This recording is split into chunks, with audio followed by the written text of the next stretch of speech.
Okay, so picture this, right? Your lawyer's working from, I don't know, a beach in Bali.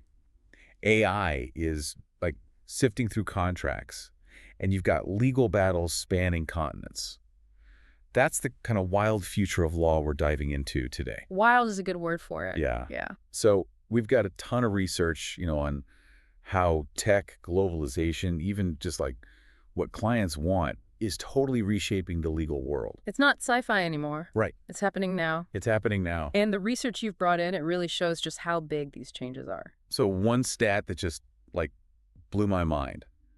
Current legal tech could automate 23% of a lawyer's workload. That's massive. Huge, like almost a quarter of their day-to-day stuff. Yeah, you're talking about serious efficiency gains there. So what's driving this? Why this big push towards automation all of a sudden? Well, I think it comes down to speed, right? AI is changing the game when it comes to things like legal research, document review, even predicting how cases might turn out. It's like AI can analyze mountains of data, like way faster than any human, right? Exactly, in a fraction of the time. So is this the beginning of the robot lawyer takeover? Are we all going to be arguing our cases against, like, some supercomputer? Haha, not quite. Okay. But here's what's interesting. The vast majority of law firms, like 79%, they see AI as a tool, not a replacement.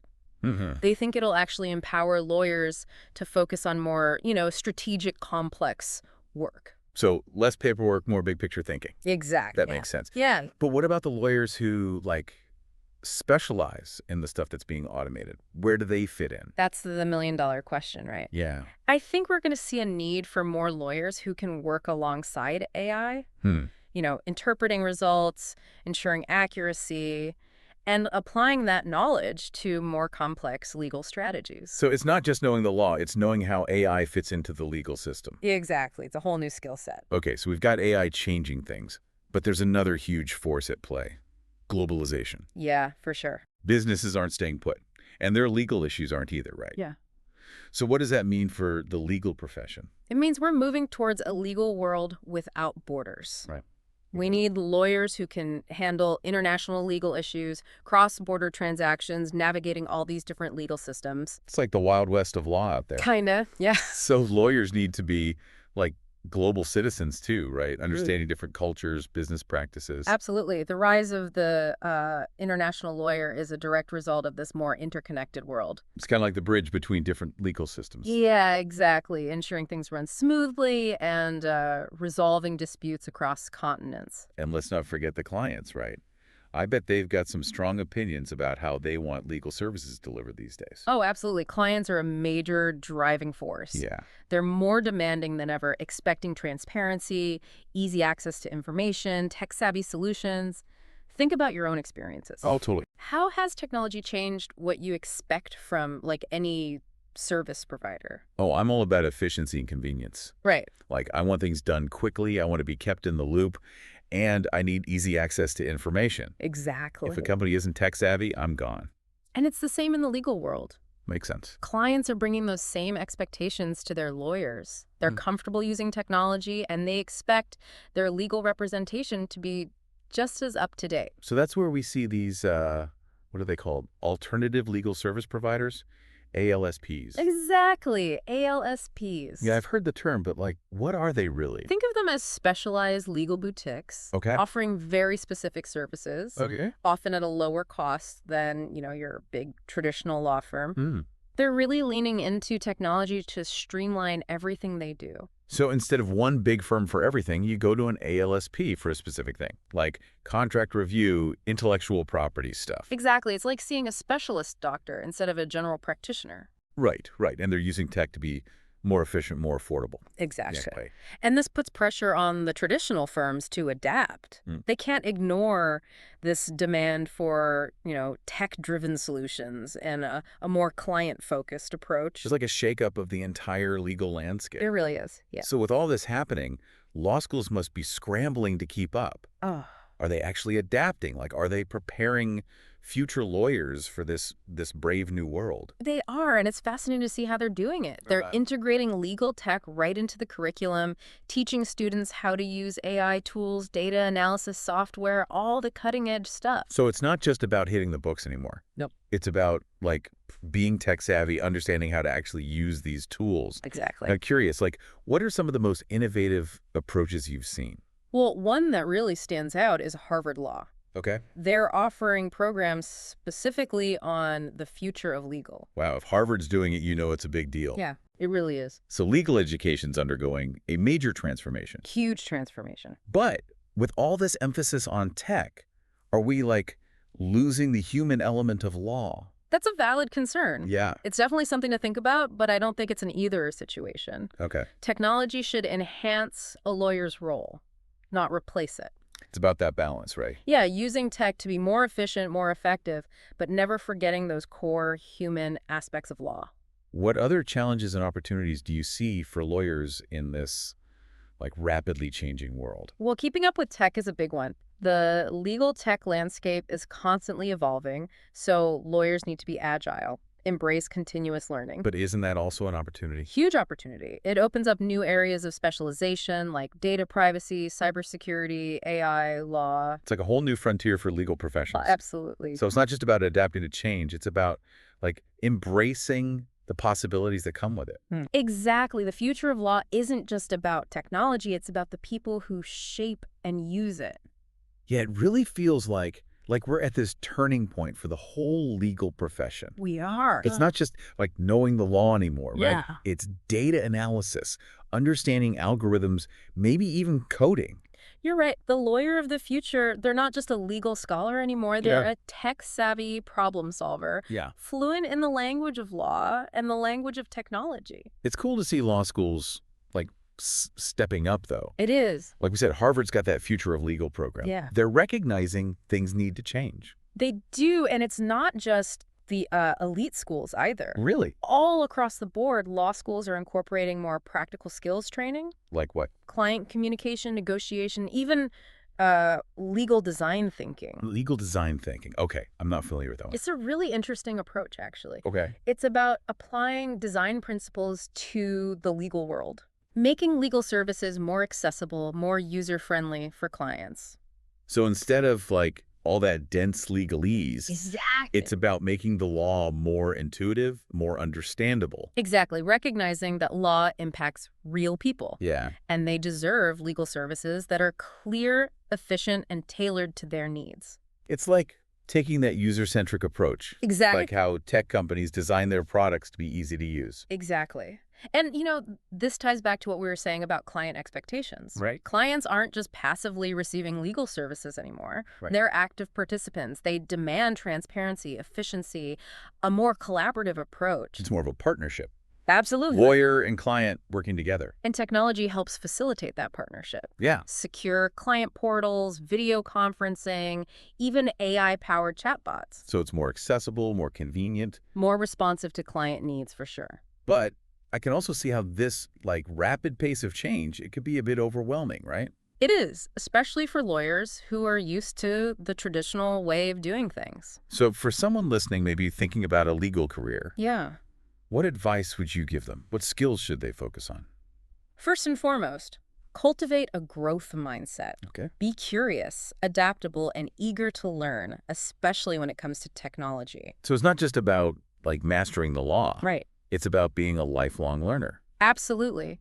Staying ahead of the curve as tech reshapes the legal landscape. And don't be afraid to branch out, Okay. combining legal knowledge with, say, data science, business, or even design thinking. That's powerful. You're not just a lawyer then. Right. You're a problem solver, strategist, a tech-savvy innovator. Exactly. But those soft skills are still important too, right? Absolutely essential. Communication, collaboration, empathy. All of those are key for building relationships and navigating those complexities. So it's about being human-centered. Yes. Even in this, like, tech-driven world. Using tech to enhance our human abilities, not replace them. Well, yeah. And speaking of AI, there's been a lot of talk about potential bias. Yeah. Yeah. How do we make sure AI is used ethically? That's the big question, right? It all comes down to the data. Okay. If the data reflects existing biases, those biases can be amplified by AI. So like, if the data used to train an AI has instances of discrimination, Yeah. then the AI could unintentionally perpetuate that. Exactly. It's like teaching a child bad habits. Right. So we need to be super vigilant about potential biases. And have strategies to mitigate them. Absolutely. Building in those guardrails to ensure fairness and justice. So AI is used to promote equality, not reinforce existing inequalities. Exactly. We need to make sure it's a force for good. Yeah, it's a huge responsibility. It is. And it's not just bias, right? There's data privacy, transparency, accountability. All critical consideration. Who has access to the data, how are decisions being made, who's responsible when things go wrong. We need clear ethical guidelines and regulations for AI in law. To ensure transparency and accountability. Exactly. And to make sure AI systems respect individual rights and promote the public good. It's finding that balance between innovation and responsibility. For sure. Okay, let's shift gears a bit. Okay. Let's talk about globalization. Yeah, You mentioned it's creating a more interconnected legal world. I did. What does that actually look like in practice? Well, businesses aren't limited by national borders anymore. Right. They operate globally, and so do their legal issues. So like a contract dispute could involve parties from different countries, Exactly. each with their own legal systems. Exactly. Or a company might have to navigate regulations in multiple jurisdictions. And that creates a need for lawyers who understand international law. A huge need. It's not just about knowing the laws of different countries, though, right? No, it's also about understanding different cultures, business practices, ways of thinking. You need to be culturally sensitive. Absolutely. Adaptable and able to communicate effectively across borders. It sounds challenging. It is, but incredibly rewarding. Where is this international legal expertise most in demand? Cross-border transactions are a big one. Like what? Mergers and acquisitions, international trade agreements, foreign investments. So not just drafting contracts, but understanding the nuances of all these different systems. Exactly. The regulatory landscapes, the cultural context. And then there's international arbitration. Right. Increasingly popular. That's where a third party helps resolve disputes outside of traditional courts, right? Exactly. More neutral, potentially more efficient, but it requires specialized expertise. Sounds like a booming field with lots of opportunities. It is, and it speaks to the growing importance of international cooperation, Yeah. especially as the world becomes more interconnected. Okay, we've talked about AI, globalization, changing client expectations. It's clear the legal profession's changing rapidly. It is. What about lawyers already practicing? How can they adapt and thrive in this new world? The key is a mindset of continuous learning. So that lifelong learning we talked about. Exactly. Staying up to date is essential. Lawyers need to understand the latest tech advancements and how to use them effectively. Where do they even begin? There are so many resources out there, professional organizations, conferences, online courses. Even just following thought leaders can help them stay ahead of the curve. So be proactive. Seek out opportunity. Exactly. And don't be afraid to experiment. Okay. Try new technologies, new ways of working. Embrace that spirit of innovation. Yes. Be willing to try new things, learn from mistakes, and constantly evolve your approach. The legal profession has always been about adapting to change. It has. But in today's world, that ability to adapt is more crucial than ever. Absolutely. It's not just about surviving, it's about thriving. Yeah. And seizing the opportunities this new era presents to create a more just and accessible legal system.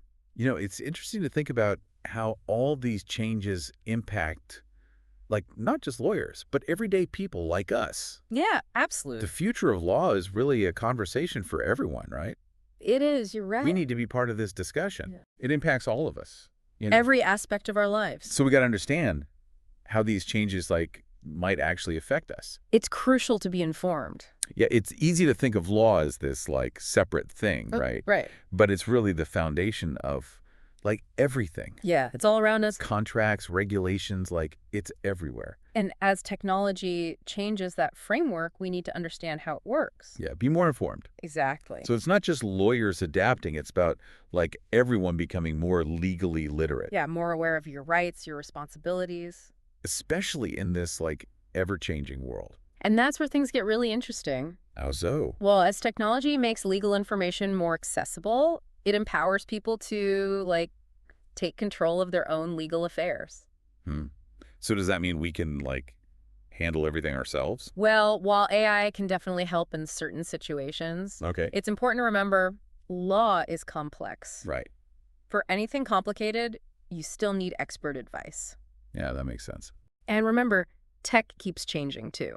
Right. What's simple today might be more complicated tomorrow as things evolve.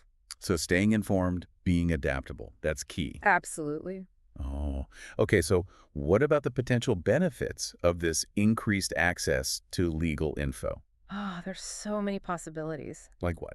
Think about AI chatbots that can answer basic legal questions, Okay. online platforms that help you draft simple contracts, even virtual courtrooms. So making things easier, more convenient. Exactly, bringing the law to your fingertips. And that could be really helpful for like people who haven't always had equal access to legal services, right? Absolutely. It has the potential to level the playing field, make things more affordable. That's pretty amazing. It is. But let's be real. Are there any downsides to all this? Of course, there are always potential downsides. Like what?